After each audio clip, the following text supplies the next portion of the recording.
Hello my dear students. पहले हमने दो तीन चैप्टर जो पढ़े थे हमने, उनमें से आज जो चैप्टर है हमारा बंधुत्व जाति तथा वर्ग, और ये आज उसका लास्ट क्लास है क्योंकि आज वो चैप्टर खत्म हो जाएगा। और उसका जो सबसे इम्पोर्टेंट टॉपिक है वो आता है कि इतिहास का है बीबी लाल। बीबी लाल के अनुसार उन्होंने जो हस्तिनापुर मेरठ उत्तर प्रदेश के अंदर खोज की और उस खोज के अंदर उनको क्या क्या मिला, वो सब चीजें उन्होंने हमारे साथ शेयर की है। वो क्या था, महाभारत में भी दूसरे महाकाव्य के अनुसार राजा रानी, युद्ध, राजमहल, नगरों का निर्माण और इन सब चीजों का बहुत सुंदर तरीके से चित्रण किया गया था। महाभारत में कैसे कैसे राजमहल थे, राजाओं का क्या वर्णन किया गया राजाओं का, और वहाँ उन लोगों का जो ड्रेस वगैरह जो कपड़े पहनते थे, मुकुट थे, सोना चांदी, वो सब चीजें थी।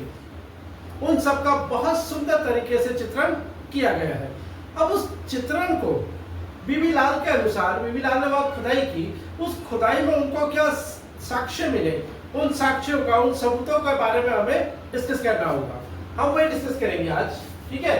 पुरातत्ववेत्ता क्योंकि इतिहासकार थे और खुदाई करके पता करते थे क्या क्या है। बीबी लाल 1951-52 में हस्तिनापुर मेरठ उत्तर प्रदेश का एक गांव है, मेरठ में है, उत्तर प्रदेश राज्य में।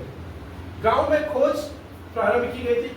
खोज में इनको क्या क्या मिला, खोज में वहां के नगरों के बारे में उनको जो वर्णन मिला, उन्होंने उनको 5 टॉपिक्स में, 5 कैटेगरीज में बांटा है कि किस तरह से वहां पे खोज हुई, क्या क्या वहां पे था। सबसे पहला, वहां की जो आबादी थी उसको 5 स्तर, 5 लेवल के अनुसार साक्ष्य को बांटा है इन्होंने।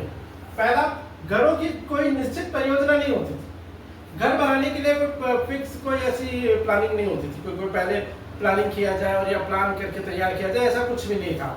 प्लानिंग कुछ नहीं थी, निश्चित तौर पर अपने जैसे आया वैसे बना लिया जाता था, घर होता था। तो घरों की कोई निश्चित प्लानिंग या परियोजना नहीं होती थी। मिट्टी और कच्ची ईंट की बनी हुई दीवारों के साक्ष्य मिले।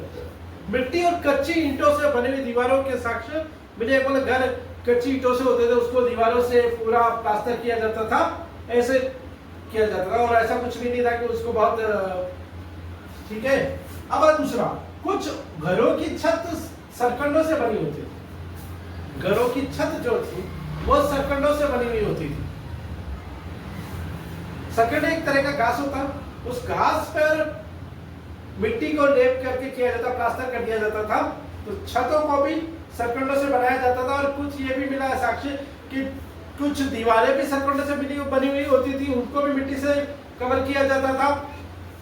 कवर मतलब प्लास्टर कर दिया जाता, जैसे आज होता है पत्थरों पर प्लास्टर से किया जाता है ना, तो वैसे भी मिट्टी से प्लास्टर किया जाता था। कुछ घरों की दीवारों पर कच्ची तथा पक्की ईंटों के साक्ष्य मिले। कुछ घर ऐसे भी मिले जहां कच्ची और पक्की दोनों तरह की मिट्टी के साक्ष्य मिले हैं। अब आते घरों के बाहर की नालियों तथा कुओं का निर्माण भी ईंटों से किया जाता था। घरों के बाहर, जैसा हमने हड़प्पा सभ्यता में पढ़ा था कि घर के बाहर जो नालियां होती थी वो ईंटों से बनी होती थी और उसके ऊपर सीमेंट की या मिट्टी की कोई जाली होती थी। पत्थरों से किया जाता था, ईंटों से या पत्थरों से, वो ऊपर से ढकी हुई होती थी। तो वैसे ही नालियां और कुओं को भी पूरी तरह से ईंटों से ही बनाया जाता था, फिर मिट्टी से लीप उसको प्लास्टर किया जाता था। तो वहां भी साफ सफाई होती थी। और घरों के बाहर की नालियों को भी, ताकि गंदगी ना हो और जो पानी बहे, घरों का पानी जो हो वो नालियों के जरिए शहर के बाहर चला जाए। तो इस तरह से उन्होंने ये 4-5 तरह से उन्होंने बांट दिए कि भाई इस तरह से महाभारत के जो साक्ष्य थे, महाभारत के जो नगरों का था निर्माण, कुछ इस तरह से होता था महाभारत में। अब एक चीज और बताइए कि बीबी लाल के अनुसार, बीबी लाल ये कहते हैं कि द्रौपदी का जो विवाह हुआ था वो विवाह बहुपति प्रथा में आता। बहुपति प्रथा नहीं थी, वो समय के साथ एक व्यवस्था थी जो हो गया था। बाकी ऐसा कुछ नहीं था बीबी लाल के अनुसार कि ऐसी कोई रीति, ऐसी कोई प्रथा नहीं थी। क्योंकि जिस तरह से स्वयंवर हुआ और स्वयंवर में अर्जुन ने जिस तरह से वो तीर से मछली की आंख भेदी थी, तो वो एक हो गया था कि जब वो पहुंचे अपनी माँ के पास, क्योंकि वनवास में थे, तो वनवास में थे तो 5 पांडव अपनी पत्नी, क्योंकि वो उस समय अर्जुन की पत्नी थी, अर्जुन ने ही जीता था। अर्जुन और पांचों पांडव पहुंचे अपने घर पहुंचे तो उन्होंने कहा कि माँ हम भिक्षा लेकर आ गए, क्योंकि वनवास में रहे, ब्राह्मण का वेश बनाकर रह रहे थे।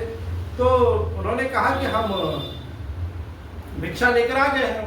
अब भिक्षा लेकर आ गए तो इनकी माता यानी कुंती जो थी, महारानी कुंती जो थी, उन्होंने कहा कि आपस में पांचों भाई बांट कर ले लो। उनके ये शब्द थे कि आपस में पांचों भाई बांट कर ले लो, परंतु द्रौपदी की वस्तु तो थी नहीं जिसे बांटा जाए, वो तो जीवंत एक महिला थी, अब उसको कैसे बांटा जाए। तो फिर इन सब चीजों का हुआ, कृष्ण भगवान आए वहां पे, कृष्ण ने कहा कि ये तो इसकी नियति थी और 5 पतियों का की पत्नी होना ये इसकी नियति निश्चित है, तो इसीलिए द्रौपदी 5 पतियों की एक पत्नी है, ठीक है, यानी एक पत्नी के 5 पति। तो ये बहुपति प्रथा कहलाती थी, ये प्रथा नहीं थी, ये केवल एक ही बार हुआ था। हमारे इतिहास में ये एक ही साक्ष्य मिला है, इसके अलावा कोई साक्ष्य ऐसा नहीं है। अब आता है कि महाभारत को गतिशील ग्रंथ क्यों कहा जाता है। महाभारत को गतिशील ग्रंथ क्यों कहा जाता है, इसके भी कारण है। महाभारत क्योंकि जब लिखा गया था महर्षि वेदव्यास के द्वारा, महाभारत की रचयिता जो है, रचना महर्षि वेदव्यास ने की थी। अब महर्षि वेदव्यास, क्योंकि महाभारत जो थी मूल रूप में संस्कृत में लिखी गई थी, महाभारत की जो मूल रचना है वो संस्कृत में है, और संस्कृत में इसकी जो मूल रचना है, उसके बाद महाभारत का दुनिया की लगभग सभी भाषाओं में अनुवाद किया जा चुका है। इसका लगभग दुनिया की सभी भाषाओं में अनुवादित किया जा चुका है। इसीलिए महाभारत समय के साथ साथ बदलती रही। बदलना ऐसे कि हर व्यक्ति जब लिख रहा है तो वो अपने अनुसार उसके बारे में बात करता है, अपने बारे में उसका अर्थ निकालता है। जब अपने अनुसार वो अर्थ निकालता है तो उस अर्थ के क्या और अपने अनुसार उसमें कुछ और नया जोड़ देता है। हर व्यक्ति महाभारत में जो घटनाएं हैं, चाहे वो पारिवारिक हो, धार्मिक हो, ऐतिहासिक हो, सामाजिक हो, इन समस्त घटनाओं ने हमारे निजी जीवन को, हमारे सामाजिक जीवन को उससे प्रभावित किया है, और उस प्रभाव के कारण महाभारत को गतिशील ग्रंथ और एक जीवंत ग्रंथ कहा जाता है। क्योंकि महाभारत समय के साथ साथ, बदलते समय के साथ महाभारत ऐसा है कि वो हमारे जीवन के साथ चरितार्थ होती है। कई चीजें आज भी समय के साथ हमारे पास चरितार्थ होती है, इसीलिए महाभारत को गतिशील ग्रंथ कहा जाता है।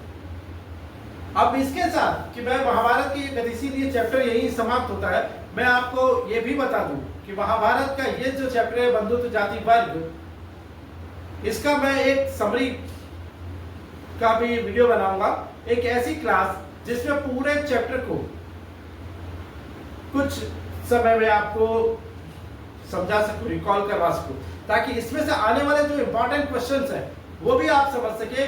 क्योंकि 12th के अंदर जो एमसीक्यूज आते हैं, जो चैप्टर्स में जो क्वेश्चंस आएंगे वो काफी डीपली आएंगे।